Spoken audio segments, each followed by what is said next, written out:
नमस्कार, आप देख रहे हैं धाकड़ एक्सक्लूसिव। आपके साथ मैं हूं मीनाक्षी खंडवाल।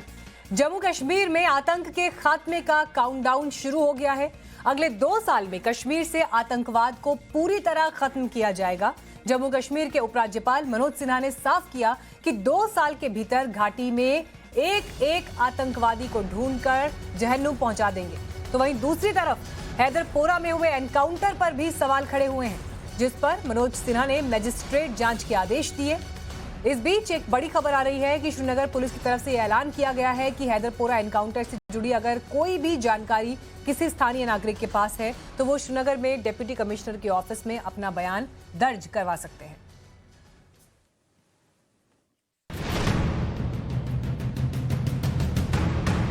अब स्थितियां काफी बदल गई हैं। कानून व्यवस्था को लेकर के एक निश्चित रूप से कई लोगों को चिंता रहती है। 2 वर्ष बाद जम्मू कश्मीर में आतंकवाद कहीं देखने को नहीं मिलेगा, इस दिशा में भारत सरकार काम कर रही है।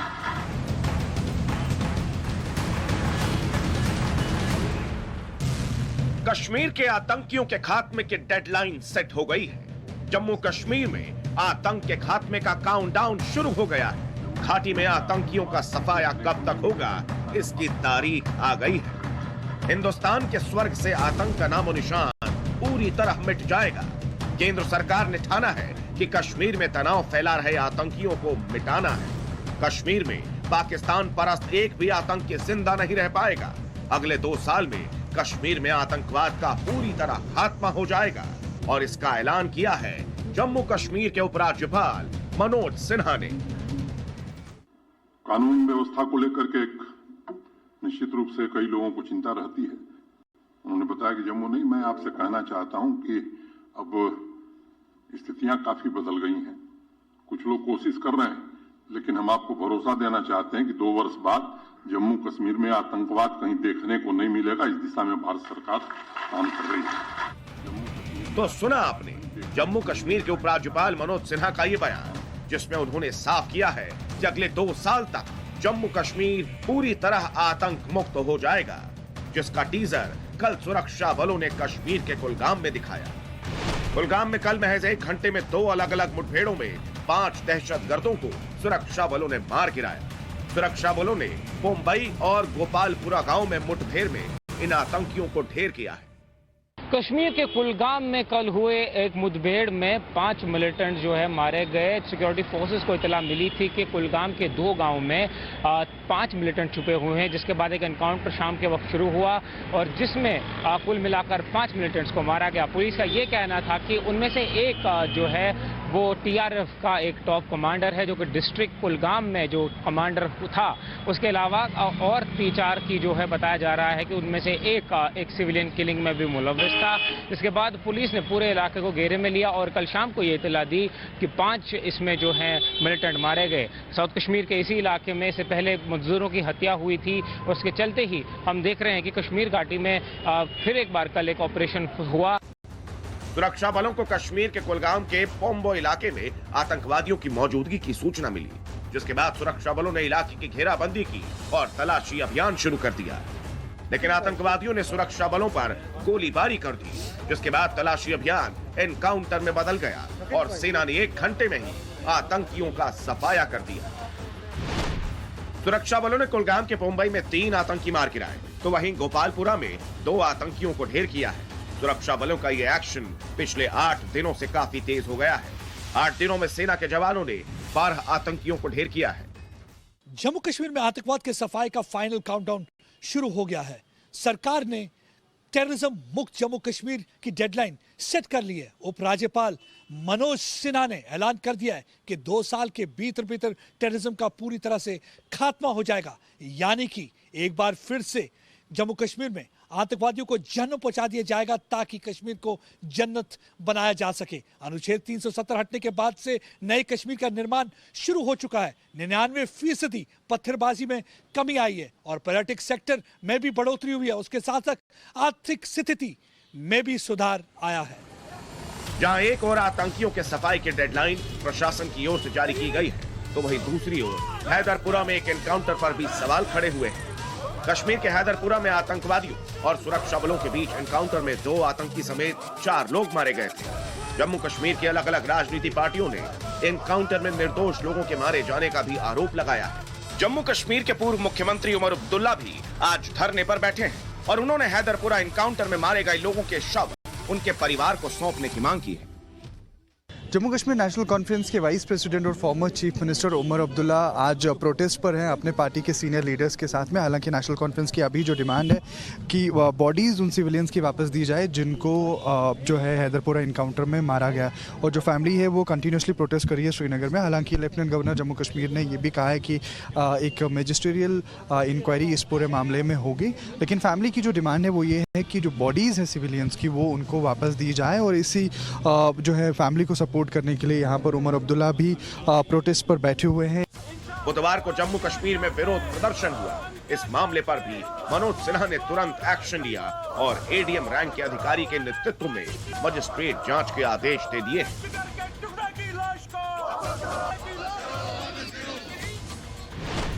एलजी ऑफिस से एक ट्वीट में इसकी जानकारी दी गई, जिसमें लिखा, हैदरपुरा एनकाउंटर में एसडीएम रैंक के अधिकारी द्वारा मजिस्ट्रियल जांच के आदेश दे दिए गए हैं। रिपोर्ट सामने आते ही सरकार उचित कार्रवाई करेगी।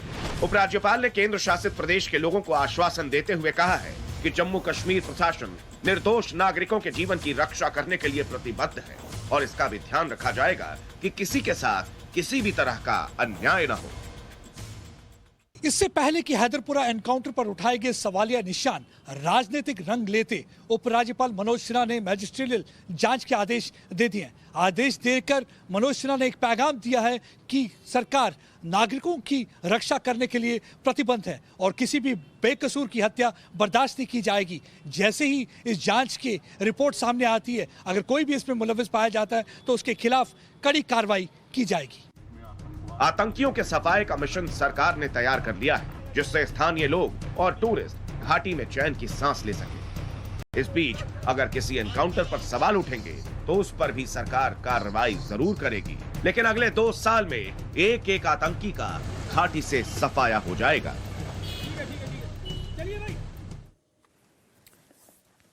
और आइए आपको सीधे ग्राउंड पर ले चलते हैं। जम्मू से हमारे साथ प्रदीप दत्ता इस वक्त मौजूद हैं और श्रीनगर से हमारे साथ सोहेल इस वक्त जुड़ रहे हैं। सोहेल, पहले आपका रुख करते हुए जो परिस्थितियां वहां पर हैं इस वक्त, हालात कैसे हैं पहले तो ये बताइए। और हमने देखा कि आज उमर अब्दुल्ला भी प्रदर्शन पर, धरने पर बैठे हुए दिखाई दिए। क्या जिस तरह की परिस्थितियां अभी वहां पर मौजूद है, पॉलिटिकल पार्टीज को भी ये दिखाई देने लगा है कि ये अब एक ऐसा मुद्दा है जो उनके लिए एक संजीवनी का काम करेगा आने वाले दिनों में?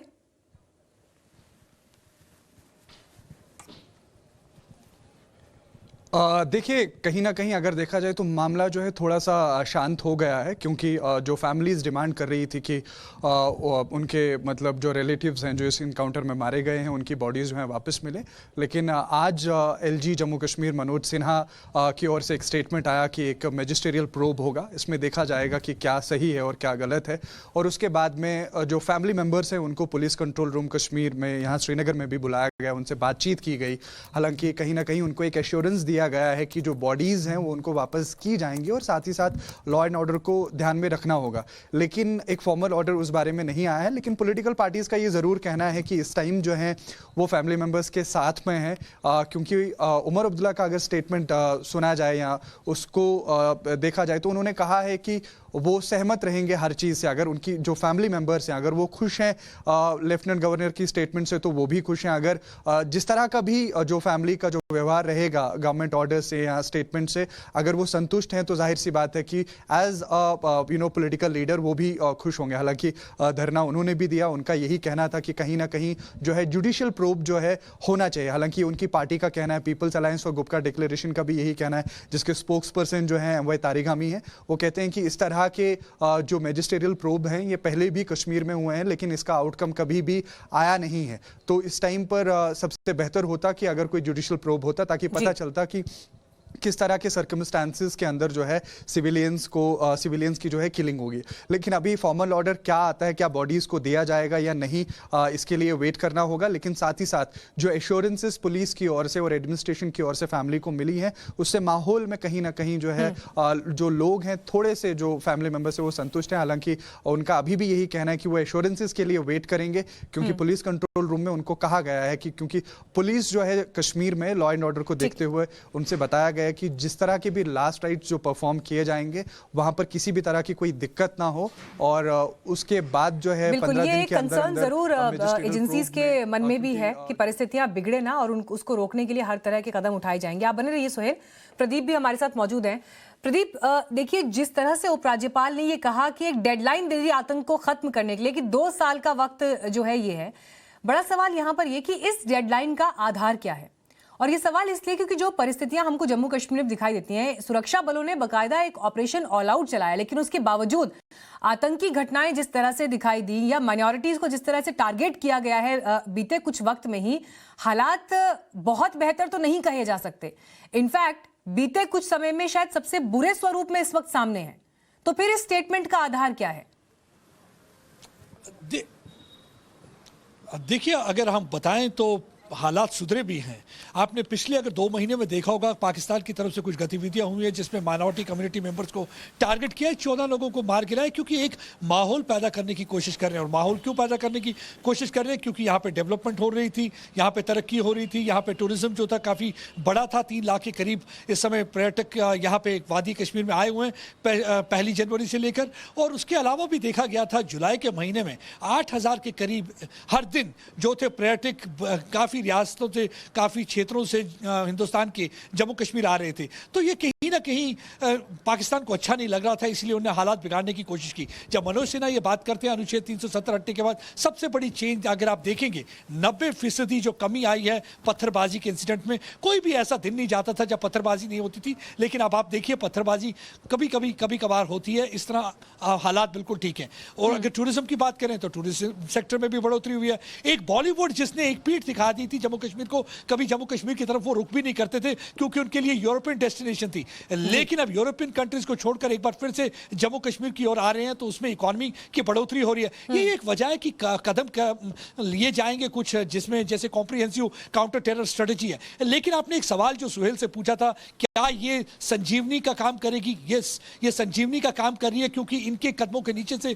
जो सियासी जमीन थी वो खिसकती नजर आ रही थी। इसलिए इनको जब ये मुद्दा मिला, ये झपट पड़े हैं और ये सड़कों पर आए। एक सवाल इनसे भी पूछा जाना चाहिए, जब माइनॉरिटीज की किलिंग हो रही थी, क्या बिंद्रू कश्मीरी नहीं था? तब पाकिस्तान के खिलाफ आवाज उठाने के लिए इनमें से कोई भी नेता सड़क पर आके क्यों नहीं बैठा? किसी ने यह सवाल पाकिस्तान या आतंकवादियों से क्यों नहीं पूछा? तो ये एक दोहरी राजनीति जो ये खेलते हैं, हालात खराब करने की कोशिश करते हैं। मेरे ख्याल से अगर इस समय ये एकजुट होकर रहते तो मेरे ख्याल से पाकिस्तान को करारा जवाब दे सकते थे, और जम्मू कश्मीर की जो संगे बुनियाद रखी गई है डेवलपमेंट के लिए, मेरे ख्याल से उसमें ये सहयोग कर सकते थे। लेकिन अनफॉर्चुनेटली ऐसा हो रहा है कि हर कोई शख्स यहाँ पे सियासत खेल रहा है। कोई भी नहीं चाहता कि यहाँ पे खूनरेजी जो पिछले 3 दशक से चल रही है वो बंद हो। मेरे ख्याल से बिल्कुल इन्हीं परिस्थितियों को, लेकिन देखिए कंट्रोल करने के लिए आपके पास क्या मैकेनिज्म है, ये बड़ा सवाल है।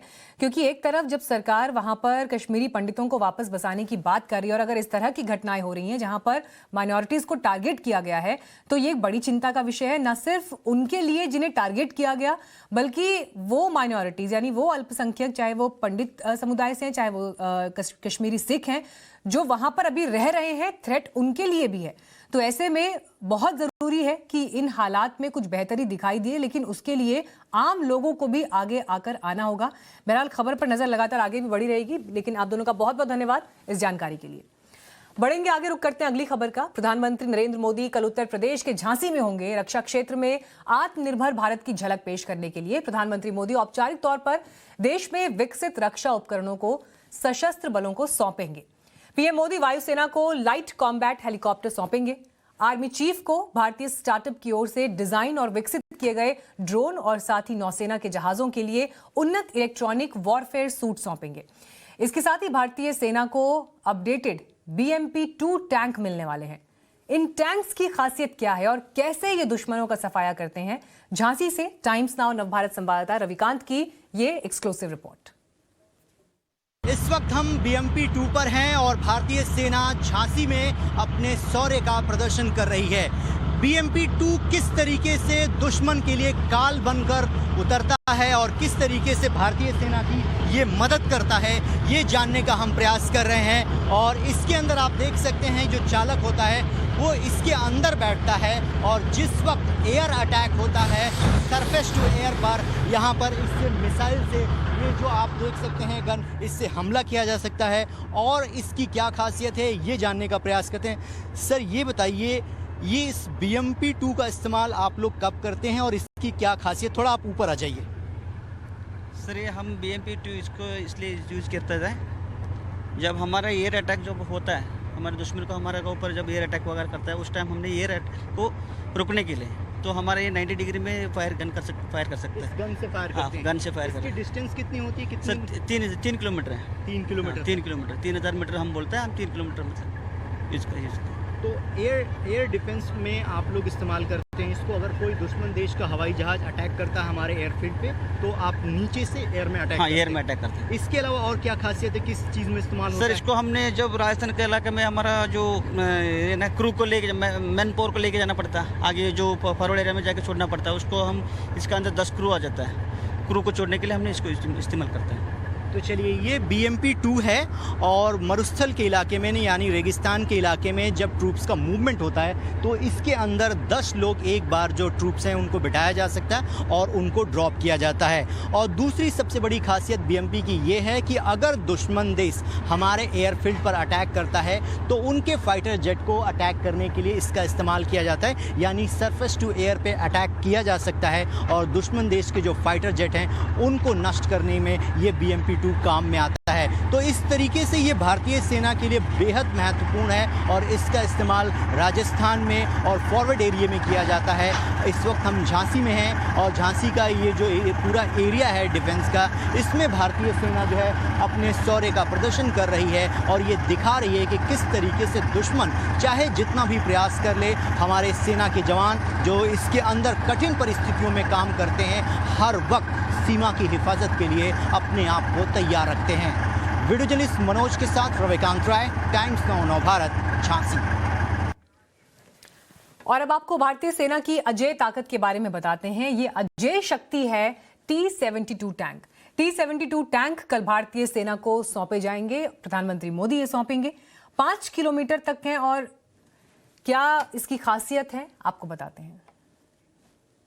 आधुनिक टैंक में से एक है T-72 टैंक और इस वक्त हम झांसी में T-72 टैंक के ऊपर मौजूद हैं। कहा यह जाता है कि जब आमने सामने की लड़ाई होती है तो जिसकी टैंक रेजिमेंट जितनी ही मजबूत होती है उतनी ही वो सेना डोमिनेट करती है। T-72 टैंक की खासियत क्या है ये हम जानने का प्रयास करते हैं। सर इसकी खासियत बताइए और ये जो आगे इक्विपमेंट लगे हैं इनका क्या काम होता है? सर ये इसका नाम है T-72 टैंक है। पहले क्या हमारे पास T-52 टैंक था, अभी ये नया सिस्टम आ गया।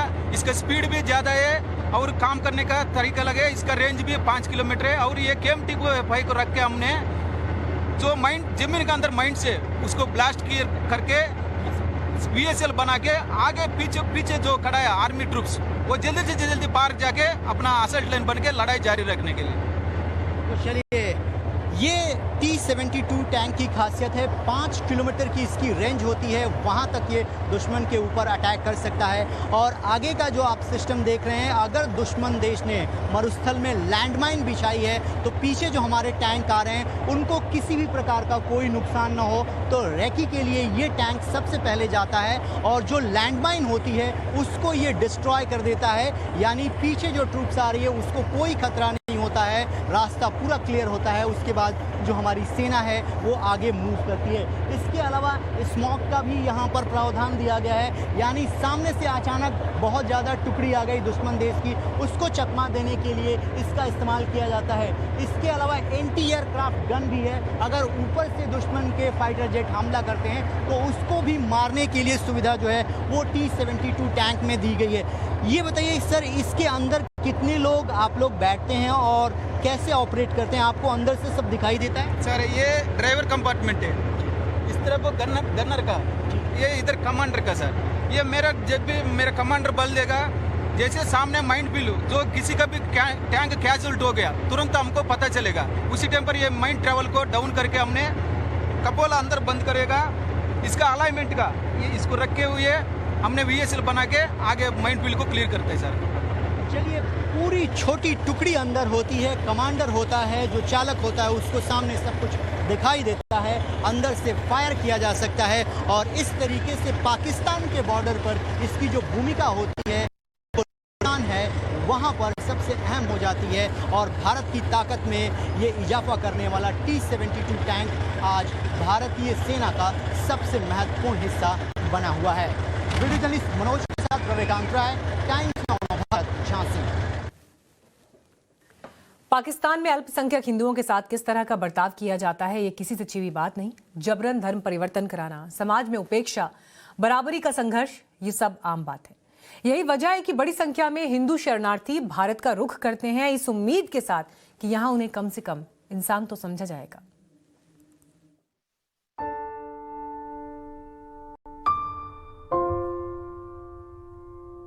तो वहां का माहौल बहुत खराब है। माहौल तो शुरू से ही पाकिस्तान का माइनॉरिटीज के लिए जो है वो खराब ही है। ये चेहरे वो हैं जो अपनी मिट्टी से सिर्फ मजहब के नाम पर शोषण का शिकार हुए और अब विडंबना देखिए, जिस हिंदुस्तान में इंसाफ की आस खींच लाई थी वहां भी मजबूर ही है। अब भी इस पल का इंतजार है कागजों पर मुहर लगे और वो हिंदुस्तानी कहे जाएं, शरणार्थी कहलाने के दुख से छुटकारा मिल सके।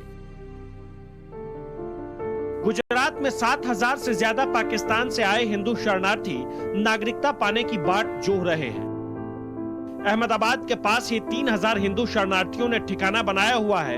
भारत में रहने के लिए इन्हें लॉन्ग टर्म वीजा तो मिला हुआ है, लेकिन ठोस कानूनी आधार यानी नागरिकता नहीं दी गई। ये लोग जब अहमदाबाद शहर में आते हैं तो उस समय इनको अहमदाबाद पुलिस में आकर के एक रेजिडेंस परमिट लेना होता है और उसके बाद में भारत सरकार के गृह मंत्रालय की जो सूचनाएं हैं और जो मार्गदर्शक का है वीज़ा से रिलेटेड, उसके अंतर्गत उसके प्रावधानों के तहत यहाँ पर उनको LTV दिया जाता है। लेकिन दिन महीनों में बदले, महीने साल में, इंतजार खत्म नहीं होता। नागरिकता संशोधन अधिनियम इन मजबूर लोगों के लिए एक आस बनकर आई। उम्मीद थी कानूनी हक मिलेगा, लेकिन हालात नहीं बदल सके तो पाकिस्तान से आए हिंदू शरणार्थियों ने PM और गृह मंत्री से गुहार लगाई। प्रधानमंत्री सर मोदी से और अमित शाह से हम रिक्वेस्ट करना चाहते हैं कि CAA का ये कानून जल्दी लागू करे। ये लॉन्ग टर्म वीजा से भी हमें छुटकारा हो। हम यहाँ पे रहना चाहते हैं, यहीं पे सब कुछ करना चाहते हैं। वहाँ हमें बहुत दिक्कतें होती थी। चाहते ये है कि जल्दी जल्दी CAA का कानून लागू हो जाए, क्योंकि हमें बहुत सारी दिक्कतों का सामना करना पड़ता है। हमें नेशनलिटी नहीं मिली है तो हर साल हमें जाना पड़ता है, फिर उस पर पैसे वगैरह भी खर्च होते हैं। इसीलिए हम चाहते हैं कि जल्दी जल्दी CAA का कानून लागू हो जाए। 1950 में दिल्ली में नेहरू लियाकत समझौते की बुनियाद रखी गई। तय किया गया था दोनों मुल्क अपने यहाँ शरणार्थियों को सहूलियत देंगे, लेकिन धर्म की बुनियाद में खड़े पाकिस्तान से उम्मीद ही करना भूल थी। हिंदू शरणार्थी दबाए गए, शोषण किया गया, जुल्म ढाए गए, जबरन धर्म परिवर्तन कराया गया। आज भी ये शरणार्थी उस जुल्म को याद करके सिहर जाते हैं। ये CAA का कानून जो लागू है वो तो बहुत जरूरी है हमारे लिए और वो हमें मिलना ही चाहिए। इसकी बड़ी दिक्कत है, तो ये दिक्कत सर मोदी जी और अमित शाह सर वो खत्म कर सकते हैं। तो हम हिंदुओं के लिए यही सहूलत उन्हें करना ही होगा। नरेंद्र मोदी जी, अमित शाह जी, इनसे मतलब हमारी जो है बहुत डीपली मतलब रिक्वेस्ट है, गुजारिश है, अगर हमें सिटीजनशिप मिल जाता है तो हम समझे कि हमें जो फिलहाल जिन दिक्कतों का जो हम सामना कर रहे हैं, हम उन दिक्कतों को आसानी से अचीव कर पाएंगे। साल 2020 तक गृह मंत्रालय को तकरीबन 16,121 पाकिस्तानी नागरिकों से लंबी अवधि के वीजा के लिए आवेदन मिले। इससे पहले से भी सैकड़ों शरणार्थी भारत में रह रहे हैं। नागरिकता संशोधन अधिनियम के तहत 31 दिसंबर 2014 या उससे पहले भारत आने वाले पाकिस्तान, बांग्लादेश और अफगानिस्तान के 6 धर्मों के अल्पसंख्यकों को घुसपैठिया नहीं मानते हुए नागरिकता देने की पहल की गई थी, लेकिन अब भी यह कोशिश अधूरी है। शरणार्थियों की जिंदगी में कोई बड़ा परिवर्तन नहीं आया। अमित राजपूत, टाइम्स नाउ नव भारत, अहमदाबाद।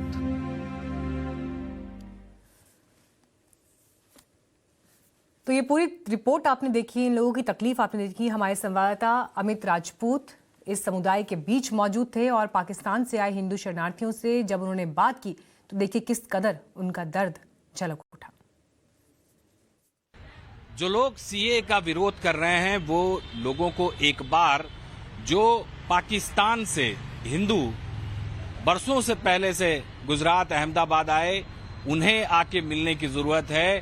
टाइम्स नेटवर्क की टीम जो है वो यहाँ पर मौजूद है और आप देख सकते हैं ये वो सारे हिंदू पाकिस्तानी हैं जो बरसों से गुजरात के अंदर रह रहे हैं। जिस तरह से आंकड़ों की हम बात करें तो 7,000 से ज्यादा जो हिंदू पाकिस्तानी हैं वो गुजरात में रह रहे हैं और लगातार ये लोग मांग कर रहे हैं कि सीए का इम्प्लीमेंट जो है वो बहुत जल्द किया जाए। हम इन्हीं से बात करेंगे। आप बताइए आपका नाम क्या है, कहां से पाकिस्तान से आप आए थे और कितना साल हो गया है गुजरात में, क्या आपको नागरिकता मिल गई है?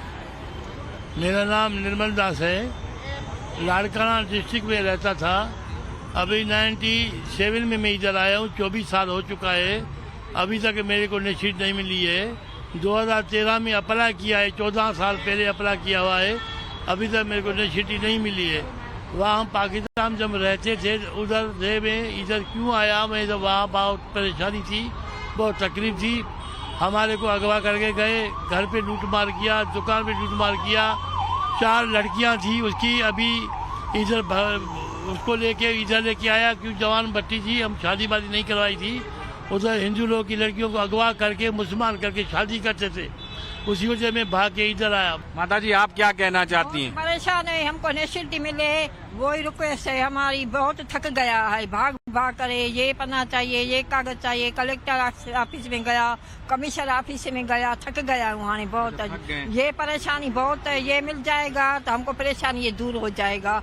कम से कम इधर से रहेंगे, धर्म बचेगा। उधर बहुत हमको तकलीफ थी, हमारे ननद को लड़का था, उसको अगवा करके मुसलमान किया था, उसको शादी मुसलमानी लड़की से कराया था। इतना होता है, जुल्म है, जुल्म की वजह से हम इधर आए हैं। जुल्म की वजह से आप आए। दादा आप बताइए क्या कहना चाहते हैं? आप कहाँ से हैं? पाकिस्तान में थे, कितने साल से रह रहे हैं और क्या आपकी मांग है? हम 2008 से आए हैं यहाँ पे और हमारी मांग ये है कि सीए का जो कानून अप्लाई हुआ है उसको बहाल किया जाए और जो हिंदू समाज के लोग हैं, हमारे घेरा समाज के लोग हैदराबाद में, कराची में, सिंध में रहते हैं, उनके साथ नाजायजी की जाती है और उनको बोलते हैं तुरंत आप मुसलमान बन जाओ। और हमारी कितनी लड़कियों को उठा के ले गए, हैदराबाद से भी ले गए, कराची से भी ले गए।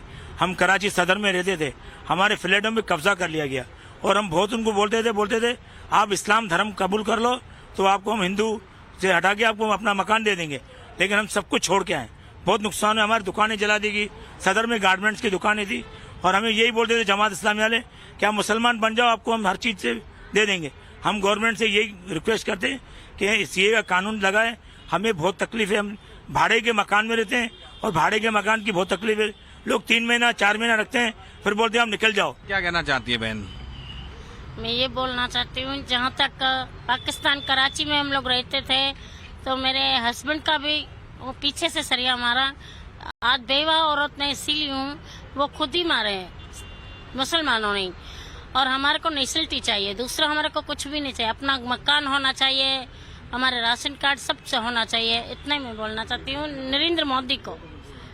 आप बताइए दादा, आगे आइए। क्या कहाँ से थे आप पाकिस्तान में और आप क्या कहना चाहती हैं बहन जी? यही बोल रहे, खुद का मकान देना चाहिए नरेंद्र मोदी को और नेशनलिटी मिलना चाहिए। क्योंकि मेरे को भी 6 लड़कियां, मैं बहुत हैरान हो रही। 3 महीना रखते घर में, फिर खाली करा देते मकान, बोलते पाकिस्तानी को देना ही नहीं है घर। बस नहीं बोलना चाहिए। तो आपने सुना, ये जितने भी लोग हैं ये लगातार मांग कर रहे हैं, बरसों से गुजरात में रह रहे हैं और सबकी एक ही आशा है कि सीएए का कानून जो है उसका इम्प्लीमेंट हो, जल्द से जल्द वो बहाल हो और इन लोगों को नागरिकता मिले ताकि ये अपना गुजर बसर जो है वो यहाँ पर कर सकें और साथ ही साथ जो इनके अधिकार हैं नागरिक के तौर पे वो भी इन्हें मिल सकें। बढ़ते आगे, रुक करते हैं इस वक्त की हेडलाइंस का। देशमुख के लिए आज दर्द छलक उठा। शरद पवार आज अनिल देशमुख के बचाव में उतरे और निशाने पर केंद्र सरकार को लिया। उन्होंने कहा कि केंद्र सरकार एजेंसीज का गलत इस्तेमाल कर रही है। अनिल देशमुख जैसे लोग जेल में हैं। केंद्र सरकार को अनिल देशमुख के जेल में बिताए हर घंटे की कीमत चुकानी पड़ेगी। हे याची काही सांगू इच्छितो. एनसीपी चीफ शरद पवार गुस्से में है. वजह है महाराष्ट्र के पूर्व गृह मंत्री अनिल देशमुख और निशाना है बीजेपी की केंद्र सरकार. अनिल देशमुख जेल में है और शरद पवार मानते हैं कि अनिल देशमुख का जेल में होना केंद्र सरकार की शक्तियों का दुरुपयोग है. और आज तो सुप्रीम कोर्ट ने भी अनिल देशमुख को तगड़ा झटका दे दिया है. सुप्रीम कोर्ट ने अनिल देशमुख की याचिका पर सुनवाई से इनकार कर दिया है. देशमुख ने याचिका दी थी कि कोर्ट सीबीआई को प्रारंभिक जांच रिपोर्ट कोर्ट के सामने पेश करने का निर्देश दे, जिस पर सुप्रीम कोर्ट ने कहा है कि वो अपनी ये मांग निचली अदालत में रख सकते हैं. कोर्ट का इनकार, ईडी और सीबीआई की कार्रवाई, इन सब की वजह से शरद पवार आक्रामक हो गए. उन्होंने साफ शब्दों में बीजेपी को चेतावनी दे दी. कब भरोसा नाही. अनिल देशमुखला तुम्ही आज टाकलं, त्याच्या प्रत्येक दिवसाची, त्या दिवसातल्या प्रत्येक तासाची ही किंमत ही आज ना उद्या वसूल झाल्याशिवाय राहणार, हे या ठिकाणी सांगू इच्छितो. नागपुर की एक रैली में शरद पवार ने केंद्र सरकार से अनिल देशमुख के हर घंटे की कीमत वसूल करने की धमकी दी. बीजेपी कहां चुप बैठने वाली थी. शरद पवार को बीजेपी ने उनकी चेतावनी का जवाब दिया. हम किसी से डरते नहीं, हम किसी को टोकते नहीं, किसी ने टोका तो छोड़ते भी नहीं. शरद पवार ने केंद्र को चेतावनी तो दी, लेकिन यह भी स्वीकार किया कि मुंबई के पूर्व पुलिस कमिश्नर परमबीर सिंह उनके पास अनिल देशमुख की शिकायत करने आए थे. पवार ने यह भी बताया कि अनिल देशमुख ने परमबीर सिंह के आरोपों को खारिज किया था. शिवसेना नेता संजय राउत ने शरद पवार के बयान का समर्थन किया है. पवार साहब ने जो कहा है उसको मैं एंडोर्स करता हूँ. एक देश के सबसे बड़े और अनुभवी नेता है. क्या गलत क्या सही उस बारे में देश में सबसे ज़्यादा जानने वाले पवार साहब हैं. पवार साहब कभी भी गलत बात नहीं करते. ये किसी को चैलेंज नहीं होता है. अगर कोई सच बात है, अन्याय के खिलाफ बात उठाना, ये किसी प्रधानमंत्री के ऊपर चैलेंज नहीं. लेकिन सच अगर पवार साहब ने कहा है, सत्य कहा है, तो लोग ये बात अब धीरे धीरे उसके बारे में सोचेंगे और बोलेंगे. एनसीपी चीफ शरद पवार और शिवसेना के राज्यसभा सांसद संजय राउत अनिल देशमुख के बचाव में उतरे. कह रहे हैं कि केंद्र सरकार के इशारों पर अनिल देशमुख पर कार्रवाई की जा रही है. तो हम आपको याद दिला दें कि 17 सितंबर को ईडी यानी प्रवर्तन निदेशालय ने 77 पन्नों की एक चार्जशीट फाइल की थी. ईडी ने अपनी 77 पन्नों की चार्जशीट में 14 लोगों को आरोपी बनाया. सचिन वजे का नाम मुख्य आरोपी के तौर पर शामिल किया गया. 77 पेज की इस चार्जशीट में तकरीबन हर पैराग्राफ में अनिल देशमुख का नाम दर्ज है. करीब करीब हर आरोपी ने अपने स्टेटमेंट में अनिल देशमुख का नाम लिया है. एंटीलिया कांड और वसूली गेट मामले में गिरफ्तार सचिन वजे ने पूछताछ में खुलासा किया है कि साल 2020 में मुंबई में हुए 10 डीसीपीज के ट्रांसफर को रुकवाने के लिए 2 मंत्रियों ने 40 करोड़ रुपए की मांग की थी. ईडी की पूछताछ में सचिन वजे ने बताया कि ट्रांसफर का order Mumbai police commissioner Parambir Singh ने दिया था, जिससे अनिल देशमुख और अनिल परब खुश नहीं थे. वजे के मुताबिक पैसों का लेन देन हुआ और दूसरा ट्रांसफर ऑर्डर जारी किया गया. ईडी ने चार्जशीट में सचिन वजे के हवाले से जिक्र किया है कि उन 10 पुलिस अधिकारियों से 40 करोड़ रुपए लिए गए थे, जो अनिल देशमुख और अनिल परब के बीच आधे आधे बंट गए. तो शरद पवार साहब गुस्से को जरा कम कीजिए और तथ्यों पर गौर कीजिए. राष्ट्रवादी के नेता शरद पवार जी जांच पर तथा न्यायपालिका पर विश्वास जताते, पर खैर वे आरोप प्रत्यारोप और कटाक्ष की राजनीति में उलझ रहे हैं. महाराष्ट्र सरकार करके स्वयं जवाब देती कि उनके डीजी कहां है, जब महाराष्ट्र की सरकार अपने एक डीजी जैसे औहदे के अफसर पर ध्यान नहीं रख सकती, वे कहां हैं ये नहीं बता सकती, तो क्या इस सरकार के हाथ में महाराष्ट्र की 12 करोड़ जनता सुरक्षित है? ईडी ने सचिन वजे के हवाले से कुछ और तथ्यों का खुलासा किया था. आरोप यह था कि मुंबई के बार और रेस्टोरेंट से 100 करोड़ की वसूली के लिए अनिल देशमुख ने ही कहा था. खैर, शरद पवार इन सभी आरोपों को दरकिनार कर केंद्र सरकार पर ही बरस रहे हैं. प्रियंका गांधी के निजी सचिव संदीप सिंह के खिलाफ लखनऊ में एफआईआर दर्ज की गई है. संदीप सिंह पर लखनऊ के यूथ कांग्रेस कार्यालय के करीब महिला के साथ छेड़खानी, घर में ताक झांक और शराब के नशे में मारपीट का आरोप लगाए. पीड़ित महिला के मुताबिक संदीप सिंह ने टिकट देने के नाम पर कल देर रात शराब के नशे में महिला के साथ छेड़छाड़ की. संदीप के साथ साथ कांग्रेस नेता योगेश दीक्षित और शिव पांडे पर भी एफआईआर दर्ज कराई गई।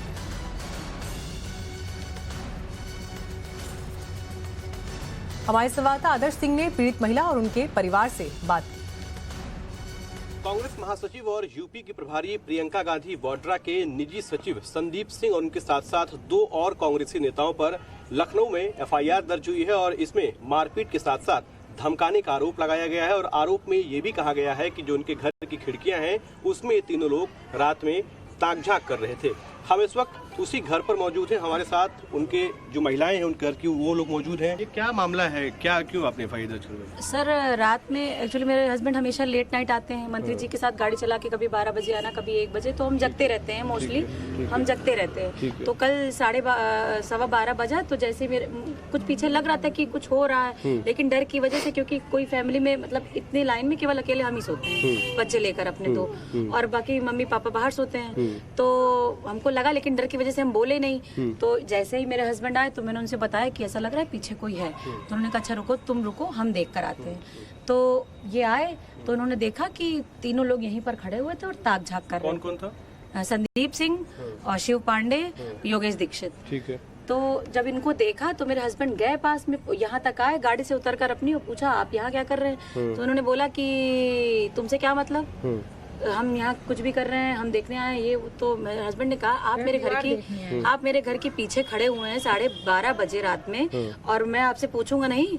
तो उस इतने पे कहना, उन्होंने कहा जाओ अपना काम करो। तो उन्होंने कहा कि नहीं भैया बताओ तो, हम भी इसी कांग्रेस में रहते हैं। तो इतना कहना था कि यहीं पे उनको मारा, पहले तो थप्पड़ मारे, फिर शायद लाठी वाठी पड़ी हुई थी क्योंकि पीठ पे काफी चोट लगी थी इनको, और मारा। उधर लोडिंग हो रही थी, बच्चे लोग अपने यही मोहल्ले के ही हमारे सारे बच्चे हैं, तो वो सब लड़के आते हैं अपना लोडिंग कर रहे थे। तो जब इन्होंने खूब ये चिल्लाए, तो असल में जब ये खिड़की बंद रहती है तो मतलब ये रहता है, हम डर की वजह से पहली बात इसको बंद रखते हैं, अधिकतर खोलते नहीं, क्योंकि रात में कुछ भी नहीं दिखाई देता। आप पीछे अगर खिड़की से अभी भी देखेंगे तो आपको कुछ समझ में नहीं आएगा इधर। ठीक है। तो फिर मैंने अपने तो वही हस्बैंड को फिर उन्होंने मारा, तो ये चिल्लाए, तो हमें हल्का फुल्का लगा, तो हमने कहा हो सकता है बात कर रहे हो किसी से भी, क्योंकि इनके सारे फ्रेंड्स यहीं के हैं, बात कर रहे होंगे। तो वो लड़के जल्दी जल्दी भाग कर आए, कहा कि भाभी ऐसी ऐसी बात है। तो जैसे हम लोग निकले तब तक, क्योंकि उन तीनों ने भी ड्रिंक की हुई थी, काफी ड्रिंक की हुई थी, तीनों लोगों ने शराब भी पी हुई, तीनों ने ड्रिंक की हुई थी। तो ये लोग जब इधर से भागे तो मेरे हस्बैंड भी पीछे से, क्योंकि काफी चोट लग चुकी थी उनको, तो उठने में भी समय लगा, और भाग कर गए। तो पीछे माताजी हमारी आई, हमारी सास, उनका मोबाइल भी छीन लिया था। मोबाइल दे नहीं रहे थे, तो जब मेरे हस्बैंड ने कहा मेरा मोबाइल कहाँ है, तब किसी थर्ड पर्सन ने आगे काफी जाकर मोबाइल ऐसे फेंक दिया। तब मोबाइल मेरी सास ने उठाया, मेरी सास ने तो पकड़ भी लिया था उनको पीछे से, और वो छुड़ा के झटका दे के कह रहे हैं मैं पुलिस को बुला दूंगा, मैं मीडिया बुला दूंगा, और मैं तुम्हें देख लूंगा, तुम लोग कुछ नहीं कर पाओगे। तो फिर भाई हमने शासन को फिर बुलाया, हमने फिर उनका बात हुई हमारी, तो उन्होंने एप्लीकेशन भी मैंने दी, और कोई अभी तक एप्लीकेशन की कोई सुनवाई नहीं। आपने जब एफआईआर दर्ज की तो क्या उसके बाद भी कोई धमकी वगैरह दी गई आपको? वो तो सर सुबह भी शायद पापा के पास फोन आया था, तो बोल रहे थे कि आप एफआईआर अपनी वापस लीजिए, और ऐसी बात है वैसी। पापा से मतलब बात किया उन्होंने, तो पापा ने कहा, तुमने कहा कि बात इसमें देखिए एफआईआर देने की या वापस लेने की नहीं, बात मेरे सम्मान की है। आप इस तरह से आज मेरी खिड़की में झांक रहे हैं, तो हम पहली बात तो अकेले रहते हैं, अधिकतर अकेले ही रहते हैं, और खिड़की दिन भर खुली रहती है हमारे यहाँ। रात में जब से ठंड चालू हुई है तब से कई बार ये हो चुका था, इससे पहले भी कई बार कर चुके थे। सर यही तो बात थी, इसीलिए मैंने खिड़की अपनी बंद करना 2 दिन से चालू कर दिया, क्योंकि वेंटिलेशन के लिए खिड़की खुली चाहिए मुझे, क्योंकि पूरा घर। धमकी देके गए थे कि जान से मार? हाँ, धमकी देके गए थे कि देख लेंगे तुम लोग क्या कर लोगे। अच्छा। तो इस तरह से तो अब हम लोग नहीं सेफ है ना।